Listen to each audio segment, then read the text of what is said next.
சரி இந்த இடத்துல உட்காந்துட்டா அப்புறம் நகரவே இல்லைன்னுட்டு திருமார்பல நாச்சியார வச்சுன்னு நான் பிரம்மச்சாரின்னு சொன்னா ஊர்ல யாரு ஏத்துப்பா? கூடவே கைப்பிடித்த மனைவி இங்க உட்காந்துருக்கே ஒரு பிரம்மச்சாரின்னா எல்லாரும் சொல்லுவாள், பிரம்மச்சாரியா மனைவி திருமார்பிலே இருக்கா, இது என்ன வேஷம் அப்படின்னு ஊர் கொண்டா. ஊர்லாம் 7 மொழியோ. அதனால பகவான் என்ன பண்ணார், தேவி நீ ஒண்ணு செய், ஒரு பிரார்த்தனை, ஒரு 10 நாள் பிறந்த வீட்டுக்கு போயிட்டு வா, அதுக்குள்ள நான் பலிய நடத்துல போய் என்னென்ன முடிக்கணுமோ முடிச்சுன்னு வந்துடுறேன்.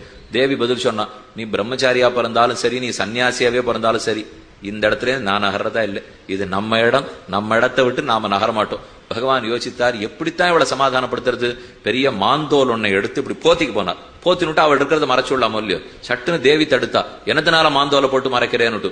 கிருஷ்ணாஜினம் யவனிகாம் கிருத்தவான் பிரியாயாக, அத வேதாந்த தேசிகன் அழகா சாதிக்கிறார். பிக்ஷோஜிதம் பிரதமாசிரமத்துவம் பிரகடயன்னு பிரதமாசிரமத்துவம். பிக்ஷைக்கு உச்சிதமான ஆசிரமம் பிரம்மச்சரியம் தான்.